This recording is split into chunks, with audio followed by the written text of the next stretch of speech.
Lo que estás por ver es una lista de personalidades históricas y también modernas, quienes son la fiel representación de tenerlo todo en esta vida y a la vez no tener nada, de poseer riquezas, fama y poder sin igual y también ser dueño de un vacío, una miseria y una infelicidad sin paralelo. Estas personalidades han pasado por la puerta trasera de la historia acusados de vender su alma a Satanás. Creas en estas cosas o no, te parezcan situaciones falsas o reales, lo cierto es que son historias llamativas y en algunos casos llenas de maldad y cosas que repugnarían incluso al más fuerte. Estas son 7 personas históricas que vendieron su alma al diablo.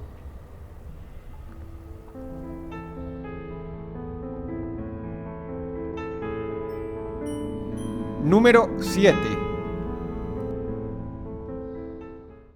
Giuseppe Tartini fue quizá el mejor violinista de la historia y uno de los músicos más excelsos que jamás haya existido. Su talento ha vencido las barreras del tiempo para ser tenido entre los violinistas de la era moderna como un ejemplo de algo inalcanzable. Este hombre tenía un temperamento horrible.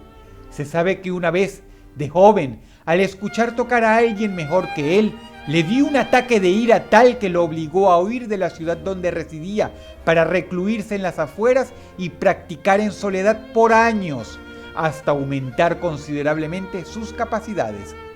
Tartini era una persona que podía estar practicando hasta 12 horas por día sin parar, y que todo esto haya ocurrido en el siglo XVIII no quiere decir que la medicina era tan primitiva como para que los médicos no advirtieran que estas conductas traerían problemas graves a la salud del prodigio. Pero Giuseppe los ignoraba. Lo más importante de su vida no era ni su familia ni sus escasísimos amigos, sino alimentar su propio talento, lo que al parecer lo hacía un hombre con un carácter poderoso, que a decir verdad, era más bien débil. Cuenta la leyenda que una de las pocas noches en que pudo dormir, a Tartini se le apareció el diablo, quien describió como un ser encantador.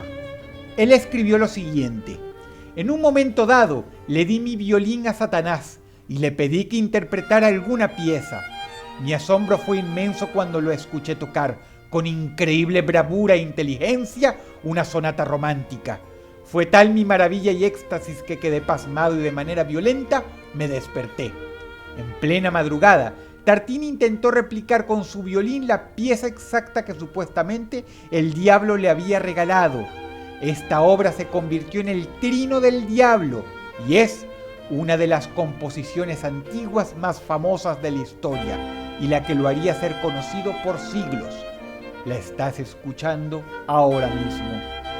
Era una pieza tan inusual, tan maravillosa, tan impecable, tan adelantada a su época y tenida en el mundo de la música como algo casi imposible de tocar con perfección, que lamentablemente, de la mano con una historia que quizá debió haber omitido, Tartini pasó a la posteridad como un músico que hizo un trato con el diablo, lo que debía ser el máximo, inigualable deseo de cualquier violinista. Tuvo otro punto flaco que el prodigio nunca imaginaría.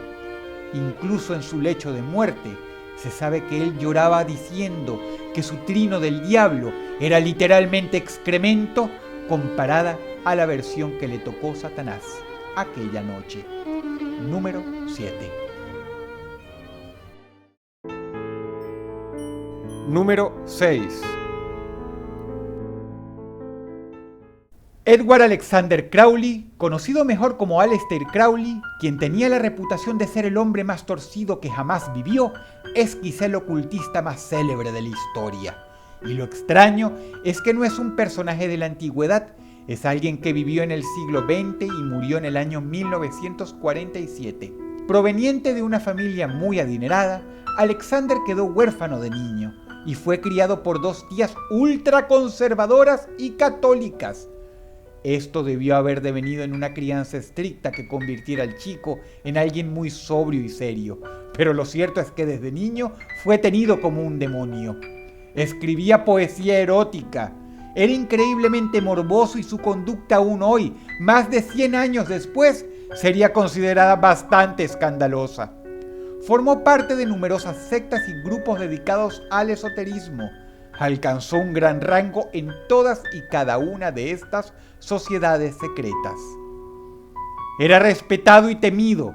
Crowley se hizo famoso mundialmente como un hechicero temible y dedicó su vida a hacer todo lo que se supone Dios aborrecía: magia negra, rituales abominables, orgías, drogas, invocación de demonios terribles y, por supuesto, la adoración de numerosos seres del inframundo.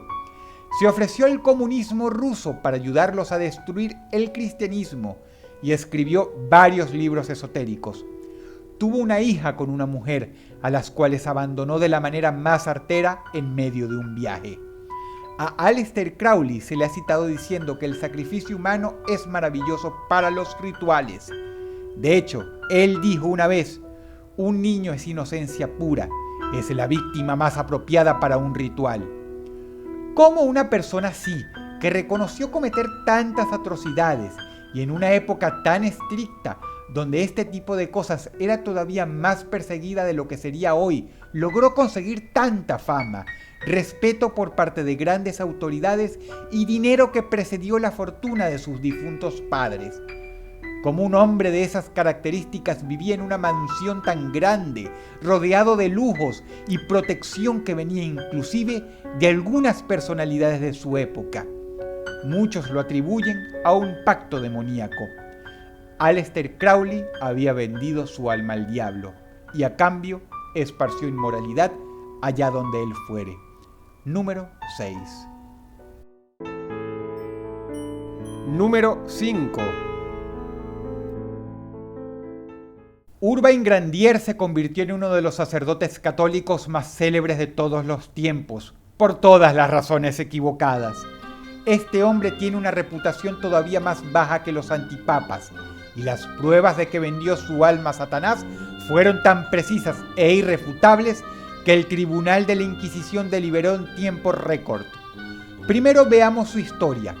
El padre Grandier era un tipo extremadamente morboso y calenturiento. Rompió sus votos del celibato no una, sino más veces de la que los dedos de las manos y de los pies de docenas de personas podrían contar.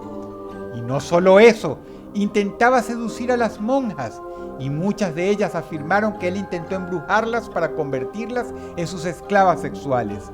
Esto se supo porque al allanar su habitación encontraron varios objetos de brujería relacionados a este tema. Pero aparte de tener un apetito sexual voraz, el padre Urbain Grandier también era alguien con ganas de grandes riquezas. Esto último se supo porque al revisar sus aposentos encontraron escondido un contrato escrito por su puño y letra donde básicamente afirmaba venderle su alma al diablo, firmado por él. Este contrato que estás viendo en pantalla todavía se conserva impecable en la Biblioteca Nacional de Francia. ¿Quieres saber un detalle terrible? La supuesta firma de Satanás está en el documento. Se piensa que habrá sido forjada por un nigromante de la época que ofició como intermediario entre él y el crédulo sacerdote. O, por otro lado, quién sabe. Aún a pesar de esto, el padre Grandier suena como alguien con quien quisieras tomarte una cerveza. Lamentablemente, lo quemaron en la hoguera. Número 5. Número 4. Aún a la fecha, es increíble la cantidad de gente que piensa que esta historia es real, aunque ciertamente hay detalles dentro de la misma que no pertenecen a lo meramente esotérico sino a lo factual, es decir, pasaron en verdad. Robert Johnson es conocido por ser uno de los más, si no el más grande cantante de blues de toda la historia. El mismísimo Eric Clapton dice que Robert tuvo la voz más prodigiosa que jamás existió. Antes de él, durante él y aún hoy, 75 años después de él, no ha habido ningún otro cantante de blues que se le asemeje. Su voz por sí misma está considerada como una de las más prodigiosas de toda la historia. Y por si lo anterior dicho fuera poco, hay otro detalle increíble. Robert Johnson también es tenido como un maestro incomparable de la guitarra. Se dice que su maestría sobre el instrumento era no maravillosa, sino ya de plano perfecta. No tenía par. ¿Y quieres saber algo más? Todo esto lo logró en su infancia y temprana adultez, pues Robert Johnson vivió solo hasta los 27 años. Es probable que su reputación haya sido mundialmente manchada con eso de que vendió su alma al diablo producto de la envidia de los demás. Pero hay detalles testimoniales curiosos, como que por ejemplo sus vecinos y peor aún, amigos, afirmaban que Robert de adolescente no solo era pésimo cantando, sino que de plano no sabía ni siquiera tocar la nota más simple usando la guitarra. Lo que hace, por más prodigioso que sea, que el tiempo requerido para llegar al nivel que llegó desde su adolescencia hasta su muerte sea casi imposible, más hablando de alguien que no recibió educación musical. El hecho de que a Robert le gustaba practicar su canto y su guitarra por la noche en un cementerio del poblado para que nadie lo molestara, no ayudó en nada a su leyenda. Se dice que su fervor por convertirse en el más grande era tal, tan obsesiva, tan ferviente, tan ardorosa, que una noche el diablo se le apareció en un cruce de caminos y le hizo el ofrecimiento. Él aceptó. Acto seguido, Satanás le pidió su guitarra para afinarla y al entregársela, Robert era básicamente un músico completamente distinto. El resto es historia. La leyenda de este hombre es tal que incluso se han hecho monumentos a ella. Estas guitarras simbolizan el cruce de caminos donde Robert conoció al diablo. Número 4. Número 3. La maravillosa actriz Kathy Bates hizo un fantástico papel interpretando a la persona número 3 de esta lista en el show American Horror History. Afortunadamente o desafortunadamente, pocos saben que este monstruo de hecho existió. Delphine LaLaurie sale por la puerta trasera de la historia como ser humano. Fue uno de los monstruos más horrendos en la memoria de Luisiana y Estados Unidos. Esta mujer fue una asesina serial con mucho poder. Su fortuna era enorme y mataba principalmente esclavos, sometiéndolos a torturas que son francamente difíciles de describir. Se dice que cuando se enojaba con uno de ellos, le mandaba abrir un agujero en la panza para sacarle el intestino lentamente y amarrárselo a las caderas como un cinturón. Muchas veces extirpaba los genitales de aquellos que le fallaban. Le cosía la boca a las esclavas y amputaba a punta de hacha brazos y piernas a esclavos que ya no le servían, para colgar estas extremidades en el cuarto donde dormían simplemente como advertencia, entre moscas y podredumbre. Una vez, una de sus esclavas, que tropezó en una fiesta de alta sociedad celebrada en su mansión, prefirió arrojarse desde lo alto de la misma antes que enfrentar el castigo de Madame LaLaurie. Una vez la justicia tuvo que interceder, pues los rumores de que esta mujer era un monstruo ya no tenían vuelta atrás. Le quitaron a sus esclavos, pero Madame LaLaurie, dueña de una fortuna increíble y una posición casi aristocrática, logró interceder ante el juez. Acto seguido, semanas después, volvió a comprar exactamente a todos y cada uno de los esclavos que le pertenecieron. Muchos, en su brutal desasosiego y sufrimiento, prefirieron suicidarse.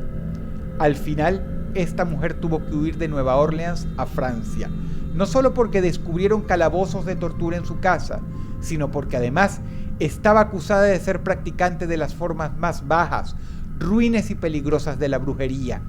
No solo se le atribuía magia negra, sino que se decía que era sacerdotisa vudú. Quizás su pacto con Satanás no solo le valió una inagotable fortuna monetaria que nunca se acababa por más que ella derrochaba. No solo quizá le sacó de encima 2 esposos que murieron en circunstancias extrañas en el extranjero, sino que además, tal vez, le dio inmunidad hasta el final de su vida. Madame LaLaurie jamás pagó por sus crímenes, y lo que es más, no se sabe qué fue de ella al final. Número 3. Número 2. Esta es la historia más antigua que existe sobre un pacto del hombre con el diablo. De hecho, la historia de Teófilo de Adana, conocido también como Teófilo el Penitente, inspiró la leyenda del alquimista Fausto. Si bien Teófilo fue un hombre que existió, la veracidad de los hechos de su historia queda al criterio de cada quien. La leyenda es así. Teófilo era un hombre muy casto y querido por su comunidad, a quien se le ofreció un puesto de obispo. Sin embargo, él declinó la oferta por humildad. Lo que Teófilo no previó es que la candidatura principal recaería entonces en su peor rival, quien encima, convertido después en obispo, se dedicó a humillarlo. Teófilo se arrepintió terriblemente de lo que hizo, y lo que comenzó como un acto supremo de humildad se convirtió en rabia, coraje y odio. Fue así como Teófilo vendió su alma a Satanás, quien le ofreció un pacto. De la noche a la mañana, Teófilo fue convertido en obispo. Lo terrible de esta historia comienza acá. Al cabo de un tiempo, se dio cuenta de que ser obispo no era la gran cosa después de todo.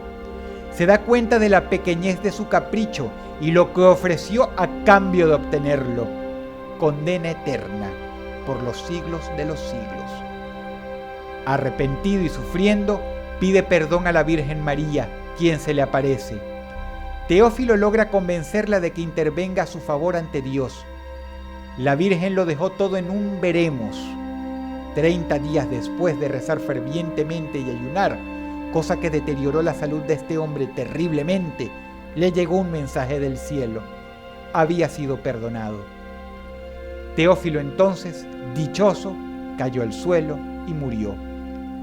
No es ni de lejos la historia más terrible de esta lista, pero sí la más antigua y significativa, y por eso ocupa el lugar número 2. Número 1. Elizabeth Bathory es conocida como la mujer más malvada que jamás existió en la historia de la humanidad.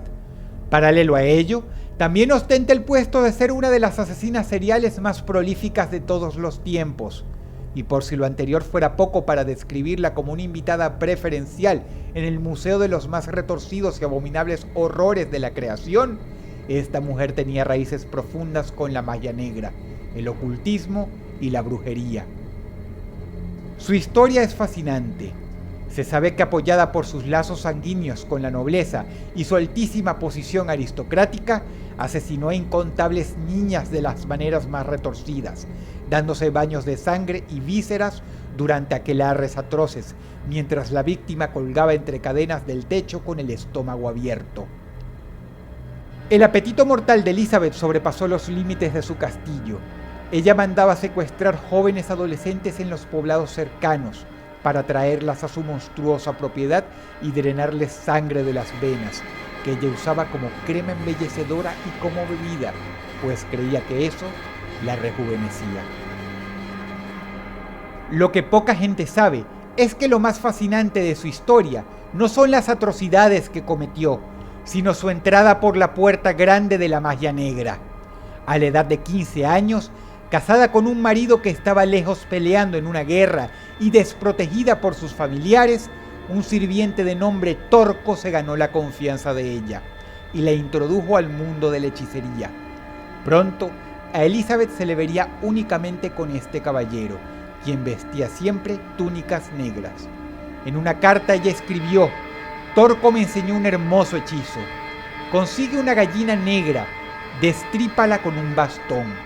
Conserva la sangre y derrama un poco sobre tu enemigo sin que se dé cuenta. Obviamente Elizabeth se refería a una maldición atroz. Con el pasar de los años se hizo su propia corte, que no solo estaba conformada por Torco, sino por brujas, ocultistas y hechiceras de la peor calaña. Entre ellas las célebres Dárbula y Dorotia Sentes. Ellas fueron quienes le enseñaron muchos de estos rituales depravados. La misma Bathory, cuando era peinada por una sirvienta que le hizo daño, tomó su mano y clavó las uñas en la carne de ella con tal saña que al sacarle sangre y notar que un poco de ésta se derramaba sobre su dedo, sintió que la rejuvenecía. Ahí fue cuando empezó su idea de las duchas de sangre que llegó a matar a más de 50 vírgenes. Considero que Bathory vendió su alma al diablo, o al menos creía que lo hacía, por entregarse completamente a él por medio de rituales, que básicamente se celebraban todas las semanas en su castillo. De poco le sirvió, pues encontró un final horroroso al ser encerrada en un calabozo cuya única salida fue sellada por una pared de ladrillos. Si el video te gustó, por favor dale pulgar arriba y compártelo. Eso me ayudaría mucho. Te habla Dodros y te deseo buenas noches.